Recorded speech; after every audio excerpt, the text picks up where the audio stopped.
Hello, History 363. So today we're going to be talking about the dark side of the Roman family, namely slavery. Now, I think it's almost inevitable that when we sort of approach Roman slavery and maybe the problem of ancient slavery more broadly, that we inevitably come into that problem with the sort of background mindset that is influenced by our understanding of slavery in the United States, the antebellum United States. So I think it's actually maybe even worth approaching Roman slavery by thinking about sort of how it differed and how it was similar and different, but starting off how it differed from slavery in ancient Rome. And I think perhaps the most obvious difference is, first off, whereas slavery in the antebellum South is firmly based on racial categories. Enslaved peoples are of African descent. Roman slavery is, by and large, not. Now, this is actually a thorny question for the historiography of the ancient world. Were the ancients, did they have actually a concept of race and racism? Now, it goes without saying that the ancients were incredibly xenophobic. They by and large didn't like foreigners. This equally applies to the Romans. And certainly the Romans did associate slavery with a status that is imposed on foreign peoples defeated in war. So slaves are foreigners, and ancient xenophobia, including Roman xenophobia, certainly at times mobilizes sort of obvious physical differences as markers of foreignness. Gauls have red hair. Germans have blonde hair. And Numidians have woolly hair. Certainly ancient peoples in general did come into contact with populations from sort of sub-Saharan African populations, from, say, Ethiopia, what's now the Sudan.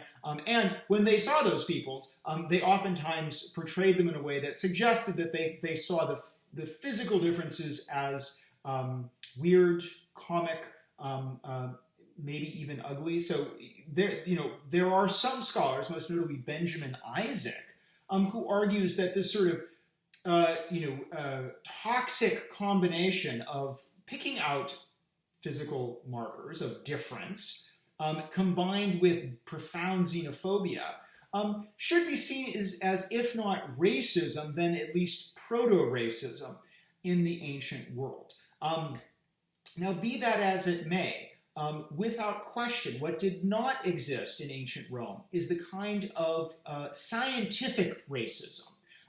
Scientific racism that really defines how racists in the United States and elsewhere, although the United States is ground zero for scientific racism, that really tries to make clear, hard, racial categories. And indeed, some of those categories, including, say, the categories of white and black, still exist to this day that were very much hardened by the intellectual efforts, or I should probably say pseudo-intellectual efforts, of scientific racists, really starting kind of in the 18th century, but really in the 19th and 20th centuries.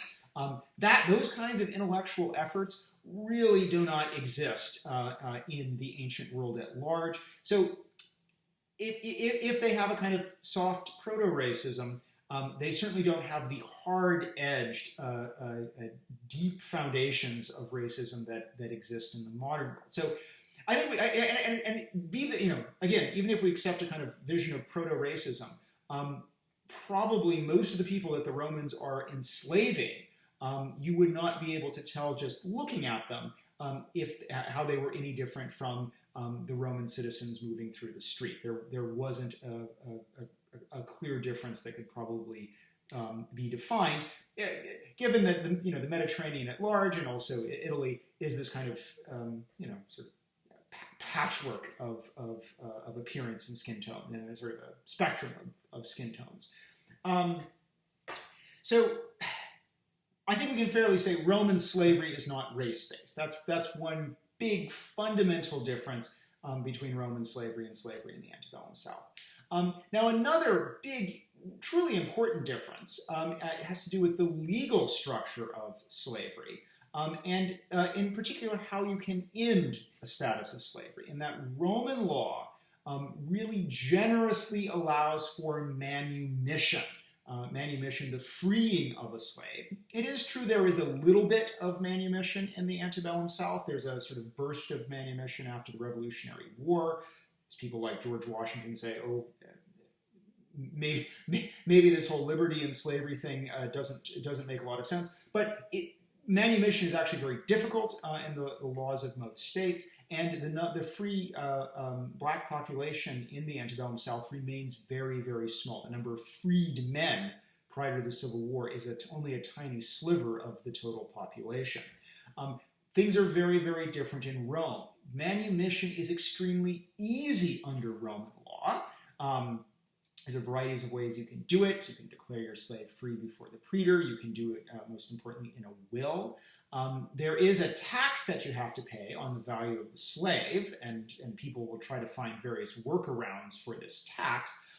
But manumission is legally extremely easy, and as a result, it's also extremely common. Not all slaves can necessarily expect to be manumitted, but many can. And indeed, for household slaves that may have some kind of day-to-day relationship with their master, the assumption that they will be manumitted is actually probably not necessarily an unsafe one. Indeed, it seems to be quite common to manumit your slaves in their 30s, so they can even have some period of their life afterwards of freedom. So that is actually a huge difference, that slavery for many slaves is not a permanent status, whereas manumission is extremely rare in the antebellum South, and slavery is indeed a permanent generational sentence for the vast majority of enslaved persons.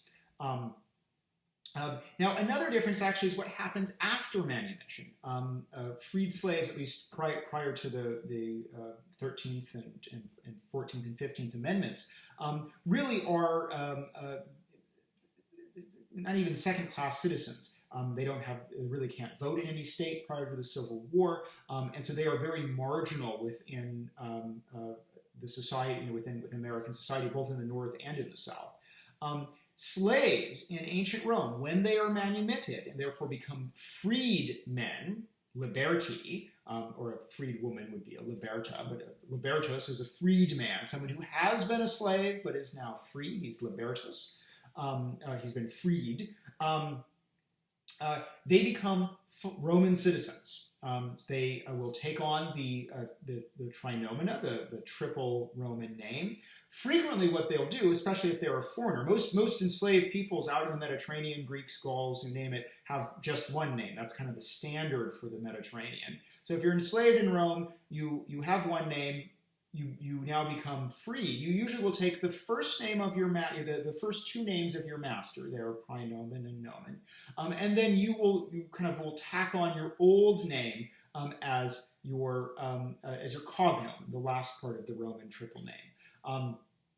This is probably one reason why masters actually free their slaves, in that if you're trying to always increase the fame of your lineage, the celebrity of your lineage, remember we talked about what it means to be nobilis, to be noble. It means being widely known.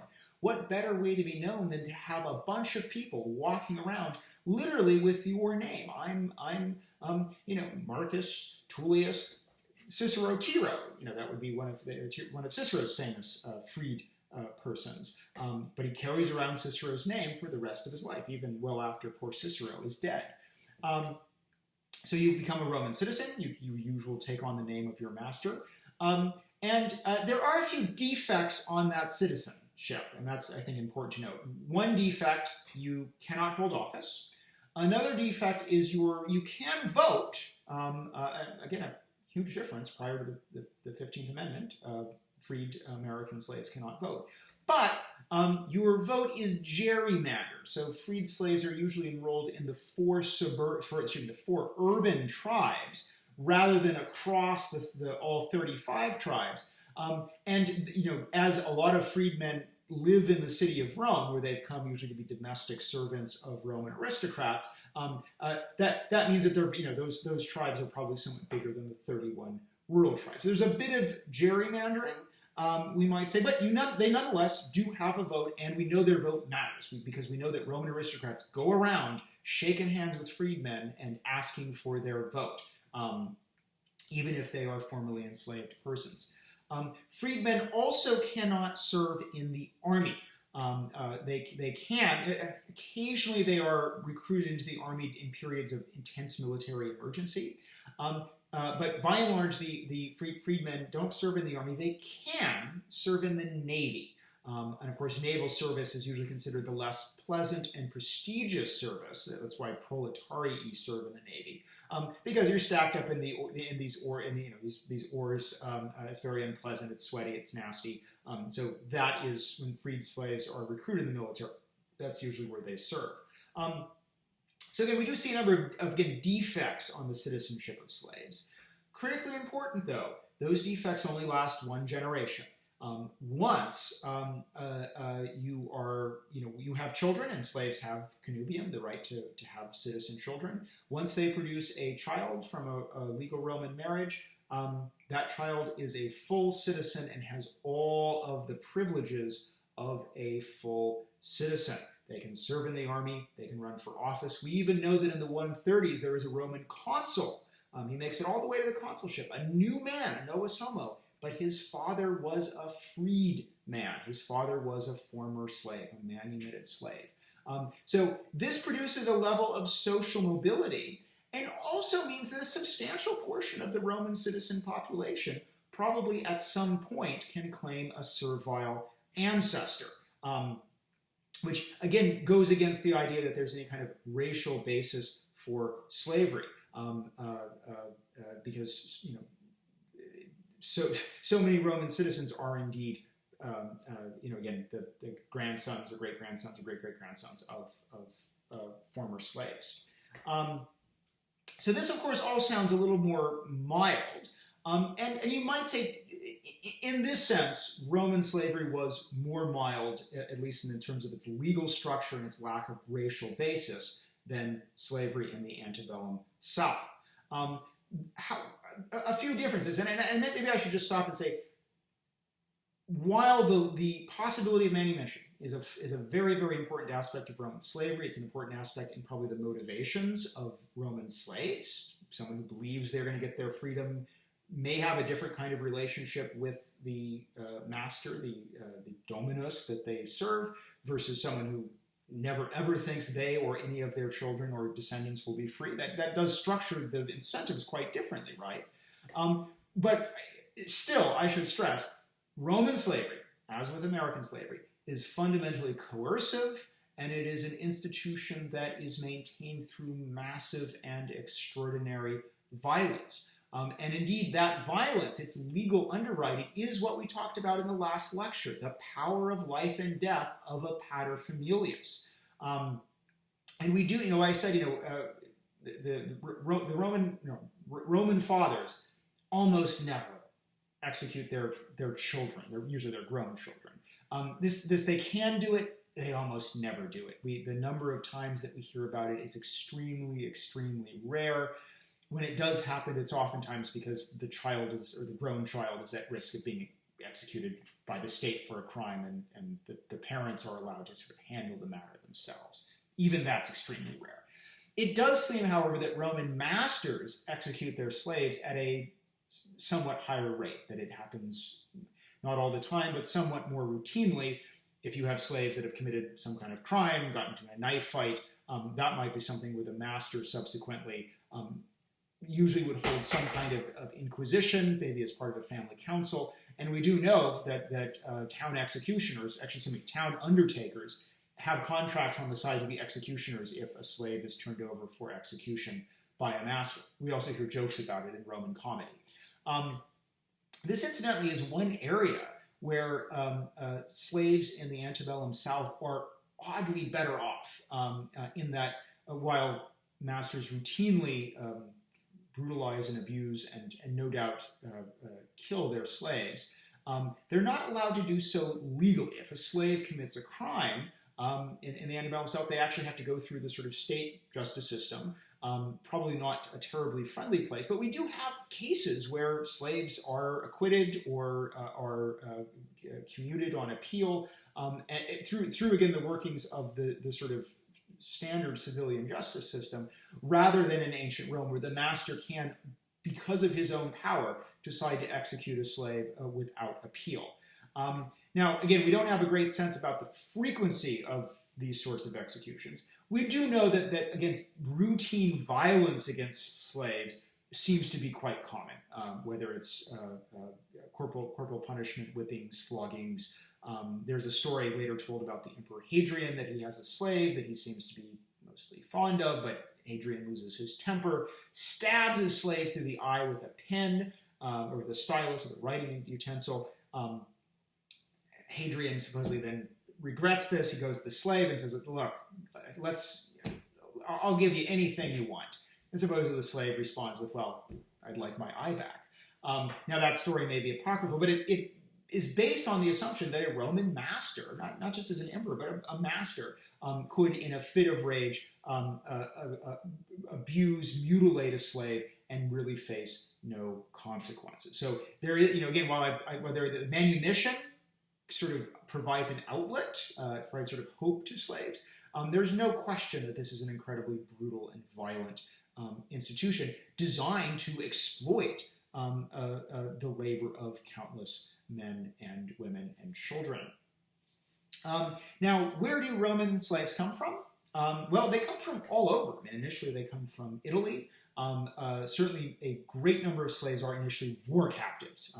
And so they may come from wherever Rome happens to be fighting a war, whether it's Italy or Africa or Iberia or Greece. And we do know, and we've been talking about all of these battles, and occasionally I'll be throwing out, so many people were killed and so many people were captured. Those captured soldiers are usually sold into slavery. That's what happens to POWs. Occasionally they are ransomed, but in most instances they are very quickly sold to slave traders who follow armies in the hope of taking their slaves, and then dumped onto the Mediterranean market. So war captives form the kind of first source of Roman slavery. However, Roman military operations start winding down in the middle of the 2nd century BC. We also know there is just a general market for slavery. Oftentimes that market relies on peoples in the kind of periphery of the Mediterranean, peoples in Thrace or Celts or Midians, who engage in kind of endemic low-level warfare raids that produce captives in their own societies, and then they sell those unfortunate captives into the Mediterranean in exchange for Mediterranean goods, including wine. And so this sort of pattern, which we do have evidence for, inscriptions, evidence for slave traders, indeed slave traders are kind of probably the leading edge of Roman imperialism. They start showing up in, for want of a better word, barbarian societies well before Roman armies ever do. They are the source of the kind of background slaves when there aren't any sort of spectacular conquests taking place that produce captives. So that's a source of slaves. There also, at least for educated slaves, does seem to be a small number of slaves who engage in self-sale. That is, slavery is a kind of brutal form of immigration. So if you were someone who's really, let's say you're educated in some way, and you want to go make it in Rome, but you don't have the money to get there, in some instances you may sell yourself into slavery, which actually technically Roman law doesn't allow, but we know people do it. Sell yourself to a slave trader who subsequently arranges for your passage, and then you hope, because you're educated, you have skills, that you can, land a good household, become manumitted, and then use that to launch yourself and your family. That's again, we know that's a way to become a slave. That's done by a small minority, usually people with, again, marketable skills that can ensure that they enjoy a less onerous form of slavery. Because again, while there are educated slaves who are tutors and doctors and pedagogues, we also know that there are slaves who work on big Roman estates in chain gangs during the day and then are locked up in a workhouse at night. So again, the spectrum of the experience of slavery also will vary based on your job description. That's just sort of a brief overview of Roman slavery. One, I guess, sort of final note is how it changes, and it's the interface between slavery and imperialism. So we know that Roman slavery is around almost from the beginning. The 12 Tables, when you guys read it, has a number of passages that refer to slavery as a deeply embedded institution already in Roman society. So slavery doesn't just sort of appear as the Romans start conquering the Mediterranean. It's there from the get-go, even when Rome isn't a particularly effective military power. Now, you might say it's not impossible to say that as Rome begins its conquest, and as we know slaves start to pour in from across the Mediterranean, that Rome nonetheless truly begins to manifest itself as a slave society. And this is kind of a distinction that historians sometimes make, the distinction between a society with some slaves, a society with slaves where the slaves are there, but they're kind of ancillary to the economics and the culture and the society at large, to a slave society where slaves are central to not just the economy, but also to culture and even political culture. And I think we can very much say that Rome, by the Middle Republic at least, is indeed a slave society. The exact number of slaves is unclear. You'll sometimes hear 30%, but that number is made up. It's actually a direct comparison to the percentage of slaves in the South. I think historians are kind of leaning towards a somewhat lower number, maybe 15% of the total sort of population of Italy. Even so, slaves are central to the every aspect of the economy, the agrarian economy, the manufacturing economy, the domestic service economy. And they're also very, very central to the political culture. And it is notable that slave societies, which very much includes the United States prior to the Civil War, slave societies, one thing that tends to feature in them is they develop a very strong notion of liberty. Indeed, slave societies are amongst the most articulate in describing what liberty is, precisely because they know exactly what liberty is, because they know what slavery is, because they inflict it daily on other human beings. That may be why a slaveholder like Thomas Jefferson, is able to articulate what it means to be free in such sort of sonorous tones. It's also probably why the Romans are so good about their discourses of political freedom and about liberty, libertas. They know what liberty is precisely because they see its antithesis. They don't just see its antithesis, they inflict its antithesis on an almost daily basis. We do know that, again, there are aristocratic households will own very large numbers of slaves. It does seem that slaveholding is pretty deeply rooted. During the Second Punic War, there is a sort of requisition of slaves for the fleet. And what's notable is slaves, people, citizens down to the third census class. Remember, there's those 5 classes, first, second, third. So third census class is already pretty middling. They're required to, however, provide at least 1 slave for the Navy. Which suggests they might even own more slaves because they may not be giving up all the slaves that household owns. So there's an assumption that even down into the sort of middling classes, there is slave ownership. And this probably is something that allows the Romans to engage in the extraordinary military mobilizations that they achieve, both in the Second Punic War and then also subsequently into the 2nd centuries BC. So many Roman young men can be away from their farms, and those farms can somehow get by without their labor, probably because slaves are to a degree filling that gap, whether it's a couple of household slaves working extra shift, whether it's aristocrats who no longer have seasonal labor, free labor, because all the young men are in the army, and so they simply buy cheap slaves to run their estates. But we do know that slavery is certainly behind. It's something that undergirds the Roman economy, despite this huge amount of free labor being taken out of the Roman economy to serve in the army. And incidentally, this is a strong parallel to the U.S. South, which achieves really quite high mobilization rates during the Civil War, precisely because so many slaves are there to work farms and estates back at home. So certainly slavery undergirds Roman imperialism.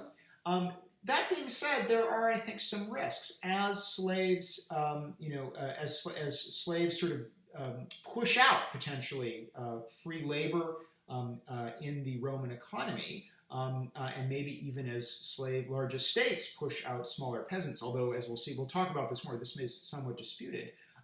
This might also mean that when the military mobilizations sort of decrease, there's less place for free labor than there was before. So slavery is clearly, it doesn't just sort of, it's influenced by Roman imperialism because it brings huge numbers of slavery in. It also facilitates Roman imperialism. For a while, this was a virtuous cycle. There's some question if it starts to become a vicious cycle of too many slaves pushing out free peasants and creating the agrarian problems that we're going to see in the late 2nd century.